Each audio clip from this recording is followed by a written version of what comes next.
Education has come a long way over the years, with significant changes occurring throughout history. However, while there has been progress, discrimination and inequality remain persistent problems within the education system. In the early 1900s, compulsory education laws were introduced, making it mandatory for children to attend school. This was a significant step towards ensuring access to education for all children, regardless of their socio-economic status or background. Public schools also began to grow, making education more accessible to children across the country. Additionally, the National Educational Association, NEA, was founded, which advocated for improved education policies and increased access to education. 43 educators from across the United States gathered in Philadelphia to form a national organization dedicated to promoting and improving education. The NEA was founded during a time when education in the United States was largely decentralized, with each state and local community having its own education system. The founders of the NEA believed that a national organization was needed to help standardize and improve education across the country. The National Education Association, NEA, faced several drawbacks, including limited membership, a focus on standardized testing, and a lack of attention to issues of discrimination and segregation in public schools. The NEA's policies and practices did not always reflect the needs and experiences of marginalized groups, such as women, people of color, and those of low-income communities. Despite these challenges, the NEA did contribute to the growth and improvement of public education in the United States and continues to advocate for education reform and equity today. However, despite these significant advancements, discrimination was still prevalent within the education system. Girls and women faced discrimination as they were often not given the same educational opportunities as their male counterparts. Racial segregation was also a major issue, with many schools in the US being segregated based on race. Additionally, ethnic groups were often discriminated against, with their cultural identities being ignored or downplayed in the curriculum. In the 1920s, a significant shift occurred in the American education system. High schools began to emerge and progressive education became more widespread. This new approach emphasized the importance of catering to the individual needs of each student, rather than adhering to a one-size-fits-all model. This approach was seen as a progressive move towards a more inclusive and equitable education system.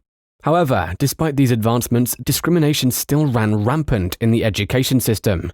Students with disabilities faced significant barriers to accessing education, with many being denied entry to schools altogether. This meant that many students with disabilities were left without access to education, hindering their ability to succeed in life.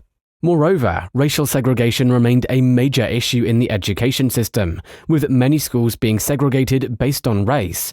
This discrimination was not only illegal, but also had significant consequences for the education and future prospects of these students. Non-English speakers were also often discriminated against, with little support for their language needs. This made it difficult for them to succeed in the classroom, further perpetuating the cycle of inequality.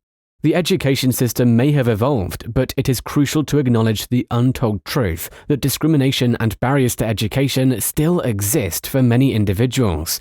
It is important to continue working towards a more equitable and inclusive education system, where every student has access to quality education regardless of their background or circumstances.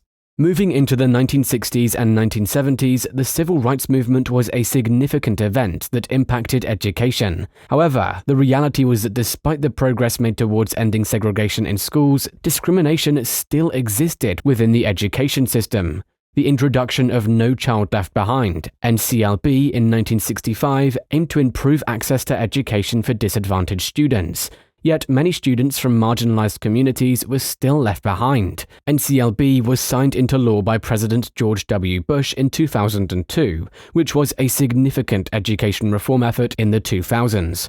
Studies have shown that the achievement gap between students from low-income families and their wealthier peers has actually increased in recent years.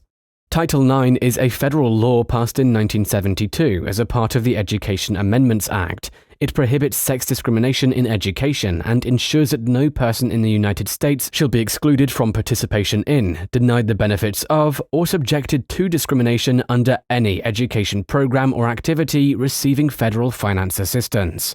Title IX was introduced to address gender discrimination in education, including in athletics programs, and has led to greater gender equity and opportunities for women in education and beyond, which prohibited discrimination based on gender in education. However, this did not mean that gender discrimination suddenly disappeared from the education system. Women and girls still face discrimination and inequality in areas such as STEM education and sports. The reality is that there is still a significant gender gap in these fields, with women and girls being underrepresented. The creation of special education laws in the United States began as a result of advocacy efforts in the 1950s and 1960s. Parents and advocacy groups pushed for more rights and services for children with disabilities, who were often excluded from the public education system or provided with inadequate educational services. In response, Congress passed the Education for All Handicapped Children Act in 1975, which was later renamed the Individuals with Disabilities Education Act, IDEA. This landmark law required that all children with disabilities be provided with a free and appropriate public education in the least restrictive environment possible. IDEA remains a crucial law that provides legal protections and educational rights for children with disabilities in the United States. However, despite the passage of IDEA, many schools still struggle to meet the needs of students with disabilities. Accessibility, accommodations, and support services remain key issues that need to be addressed. While progress has been made, it is clear that more work needs to be done to ensure that all students with disabilities are provided with the resources and support they need to succeed in the classroom and beyond. Despite these significant advancements, discrimination against LGBTQ+ students continued to be prevalent within the education system. Many LGBTQ+ students faced bullying, harassment, and violence in schools, making it difficult for them to access education. In fact, a study by GLSEN found that over 85% of LGBTQ+ students had experienced some form of harassment in school. I remember feeling scared to go to school every day. I was constantly bullied by my classmates because of my sexuality. They would call me names, push me, and even throw things at me. The teachers didn't do anything to stop it. It was like they didn't care. I felt so alone and helpless. It was hard to focus on my studies when I was constantly worrying about my safety. Discrimination against LGBTQ+ students is real, and it needs to stop. Every student deserves to feel safe and accepted in their school environment. The untold truth is that discrimination in education has not disappeared. It has simply taken on new forms. While laws and policies have been put into place to address discrimination, there is still a long way to go in terms of ensuring that every student has equal access to education. We must continue to strive towards a more inclusive and equitable education system where every student feels safe, valued, and supported.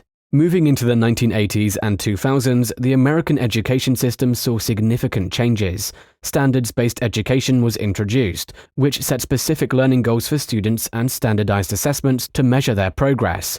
The aim was to ensure that all students receive a consistent and high-quality education. However, the implementation of standards-based education also led to the increased emphasis on testing and accountability, with some arguing that it created a narrow and restrictive curriculum. Additionally, charter schools and school choice programs emerged, providing families with alternatives to traditional public schools. The idea was to promote competition and innovation in education, with the hope of improving student outcomes. While these programs have been successful in some cases, there have also been criticisms that they exacerbate socioeconomic segregation and create a two-tiered education system, with more advantaged families accessing the best schools.